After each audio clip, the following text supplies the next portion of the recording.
Hello বন্ধুরা, পাল education প্রাইভেটে তোমাদের স্বাগতম। তোমরা সবাই কেমন আছো? আশা করি সবাই ভালো আছো।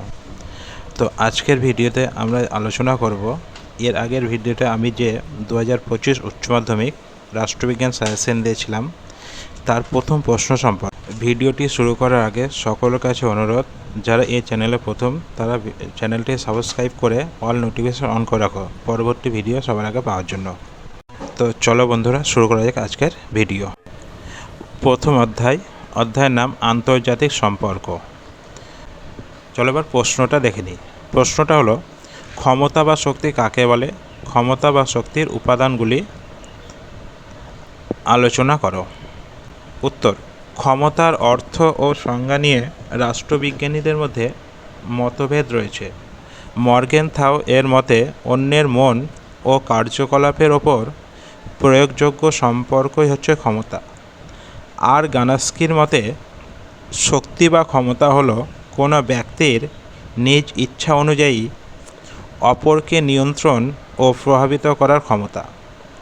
জোসেফ ফ্রাঙ্কেল এর মতে অন্যের মন ও ক্রিয়াকলাপকে প্রভাবিত করে নিজের ইচ্ছা অনুযায়ী ফল লাভের সামর্থ্যই হচ্ছে ক্ষমতা। উপরোক্ত সংজ্ঞা থেকে বলা যায় যে ক্ষমতা হলো অন্যের মন, কার্যকলাপ ও নীতিকে প্রভাবিত ও নিয়ন্ত্রিত করার সামর্থ্য। শক্তি বা ক্ষমতার উপাদান।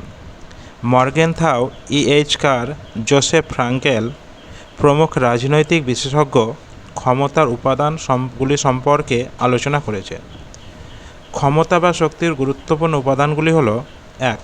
ভৌগোলিক অবস্থান। বিশ্ব মানচিত্রে দেশটি কোথায় অবস্থিত তা শক্তি বা ক্ষমতার ওপর নির্ভরশীল। কোনো দেশের ভৌগোলিক অবস্থান ক্ষমতা ও আন্তর্জাতিক রাজনীতিকে প্রভাবিত করে। এই উপাদানগুলির মধ্যে যেসব বিষয় অন্তর্ভুক্ত হয়েছে সেগুলি হল আয়তন, জলবায়ু, ভূপ্রকৃতি ও অবস্থান। জনগোষ্ঠী। কোনো দেশের জাতীয় শক্তির উপাদান হিসাবে জনগোষ্ঠীর গুরুত্ব অপরিসীম।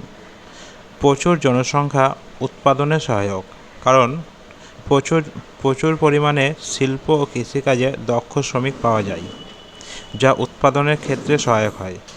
আবার কোনো দেশের প্রতিরক্ষা, অর্থনৈতিক বিকাশ এবং দেশ গঠনের ক্ষেত্রে শক্তিশালী, দক্ষ ও শিক্ষিত জনগণ কার্যকরী ভূমিকা গ্রহণ করে।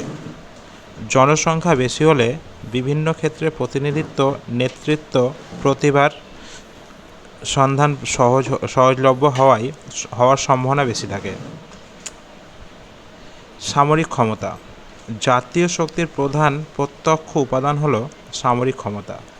প্রশিক্ষণপ্রাপ্ত দক্ষ সেনাবাহিনী, অত্যাধুনিক অস্ত্র, প্রচুর পরিমাণে সেনা, সার্বিক দক্ষতা জাতীয় শক্তির অত্যন্ত সহায়ক।